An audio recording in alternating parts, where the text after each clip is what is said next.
Hey guys, thank you for joining me back here again on the 401 Files. It's an absolute pleasure, as I always say, to have each and every one of you back here with me. On today's video, we're going to dive into a very creepy case. This is the case of Betty and Barney Hill. Betty and Barney Hill were abducted by extraterrestrials in 1961, and there is lots of twists, lots of turns, very interesting points along the way on this video, and also many creepy parts as well, so stay tuned for that. Grab yourself a coffee, kick back, relax, and enjoy this one, guys. This is the Betty and Barney Hill abduction case.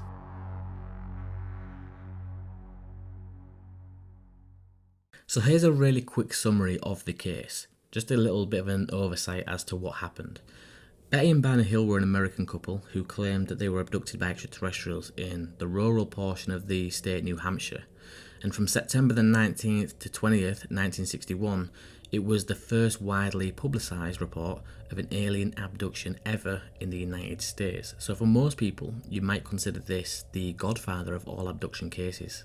So here's another little interesting side note, which I really want to add in quickly before we progress, is that Betty and Barney Hill were actually an interracial couple, and back in 1961, interracial couples or interracial dating was still heavily frowned upon.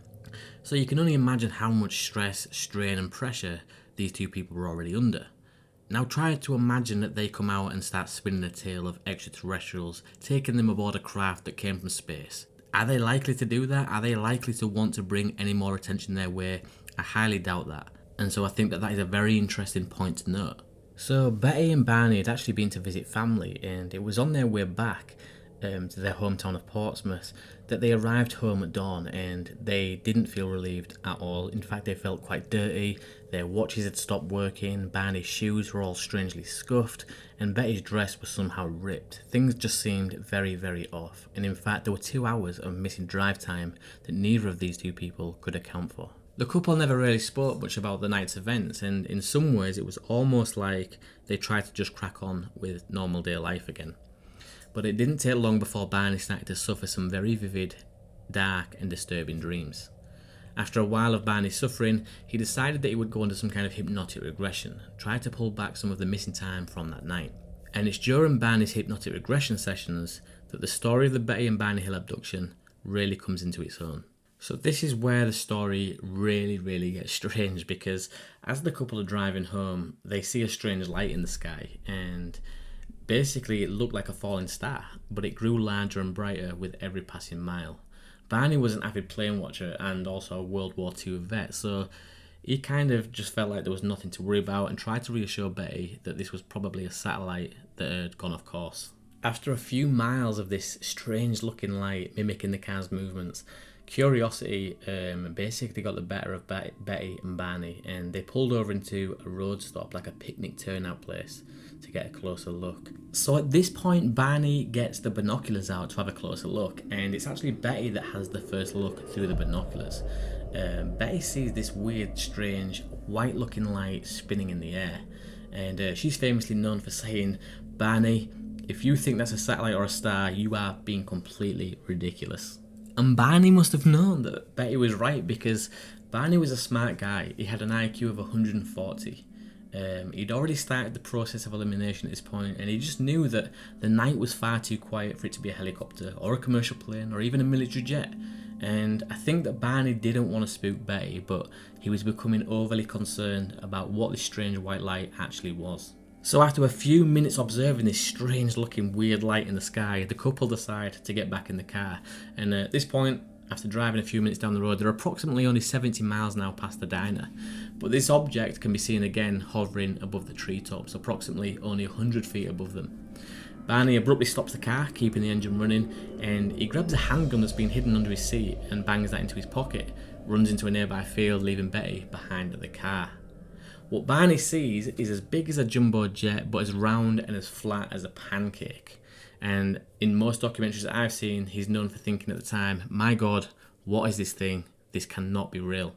So for me, this is the most creepiest part of pretty much most abduction cases that I've ever come across, because at this point Barney's now got the binoculars out and he can see this thing as clear as day. There's no mistaking it for a satellite or a plane or a star. This thing is clear as day, and Barney says that behind these rows of windows was little grey uniformed beings, and they seem to look at him in a strange way. Barney can't really put his finger on it, but they're staring at him so intensely that he's never experienced anything like it. He tried to lift his hand to reach down for his pistol at one point, but he couldn't do it. He's not sure why that was, but he couldn't reach for his gun, and a voice told him not to put the binoculars down, keep staring. So the whole time Barney's staring at these little grey beings with these big black eyes through the binoculars, he has this thought going over and over in the back of his head, and it's that we're about to be captured. And you can only imagine how scary this must be. You can't look away from these binoculars. This voice in your head is telling you, do not put the binoculars down, keep staring, and the whole time this little thing is getting closer and closer, but all you want to do is just get the hell out of there. And at this point, Barney did manage to put down the binoculars and go back to the car, screaming hysterically to Betty that we're going to be captured, let's get out of here. They jump in the car, they speed down the road, and without any explanation, these loud rhythmic beeps keep sounding out from the car's trunk, and the couple felt instantly drowsy and lost consciousness. They actually came to around 2 hours later and 35 miles further down the road. What I'm about to show you right now, guys, might be disturbing to some of you, so if you're at this point you do want to switch off and skip past, feel free to do that. But this is the actual cognitive therapy recording of the lost memories or lost time that Barney managed to recover. Like I said, this is disturbing, very, very creepy, and it's not going to be the full thing. I'm just going to give you a short snippet to give you some kind of idea of how scared Barney was on that night. His eyes were slanted. I see it so. His eyes were slanted, but not like a Chinese. What was Betty doing all this time? I'm not close to her. I don't know. You're out there by yourself, huh? You don't think of her. Is she saying anything? I can't hear her. Did you make any outcry to her, the way you did to me? I can't remember. I don't know. I did not. You would remember it if you did. I did not. I know this creature, this leader is telling me something. He's telling you something. How? How is he getting it to you? I can see it in his face. Do you see his lips move? Yes. No, his lips aren't moving. Yes, go on. He's telling you. And he's looking at me. What did he tell you?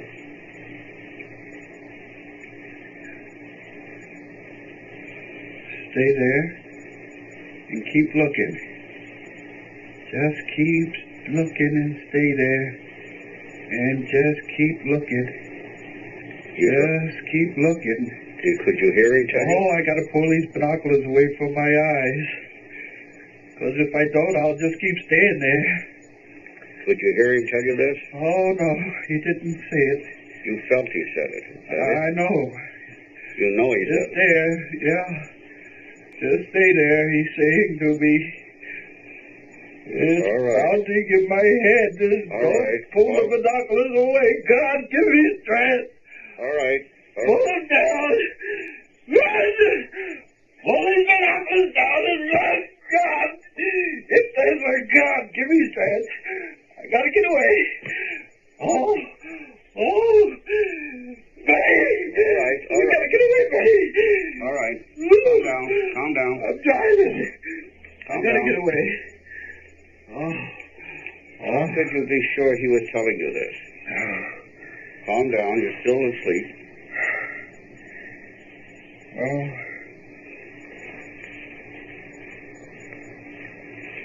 How could you be sure he was telling you this?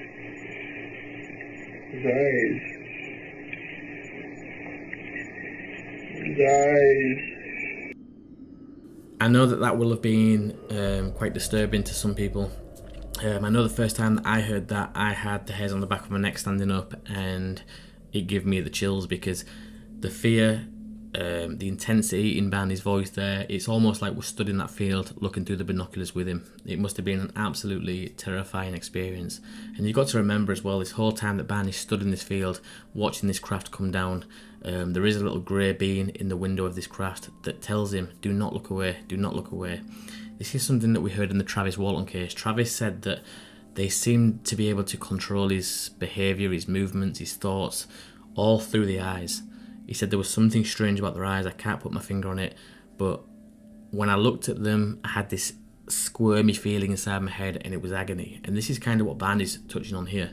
And you've got to remember as well, Barney doesn't know where Betty is this whole time. Like the guy giving the incognito therapy session here has asked him, are you shouting out for Betty? And he says, I'm not. Do you know where Betty is? I don't. He's literally in this field observing this craft with these beings coming towards him, and he's powerless to do anything about it. When I first heard that, the real audio recording, it did creep me out massively. So I do apologise if that has freaked anybody else out. But on with the story, guys. Things do get a lot more weird. Okay, so through months of weekly sessions of hypnotic therapy, they were able to piece together what actually happened on that night. And basically what they recalled was that a large vessel, or some kind of vessel, had landed on top of the Hill's car, and it put them to sleep. Afterwards, these grey beings walked them up a long ramp and into a spacecraft. Once Betty and Barney were on board this spacecraft, they were separated and taken into separate examination rooms. These examination rooms had curved walls and a large light hanging from the ceiling. During these examinations, the beings removed Betty and Barney's clothes, plucked strands of hair, took clippings of the nails, and even scraped their skin. Each sample was placed on a clear material. They also remember that these needles connected to some kind of long wire was probing their heads, arms, legs and spines, and one large needle, around 4 to 6 inches long, was inserted into Betty's belly. Betty recalled that while this makeshift pregnancy test was going on and left her twisting in pain, there was a being stood outside the room the whole time overlooking the whole procedure, and this was a being that Betty and Barney had come to refer to as the leader. Another great little detail that I really do like is during Betty's hypnotic regression, she said that after this pregnancy test was complete, the little beings ran back inside the room and acted all excited. Basically, they'd found that Barney's teeth could be removed, and Betty started to laugh because Barney had dentures, basically a fact of human aging.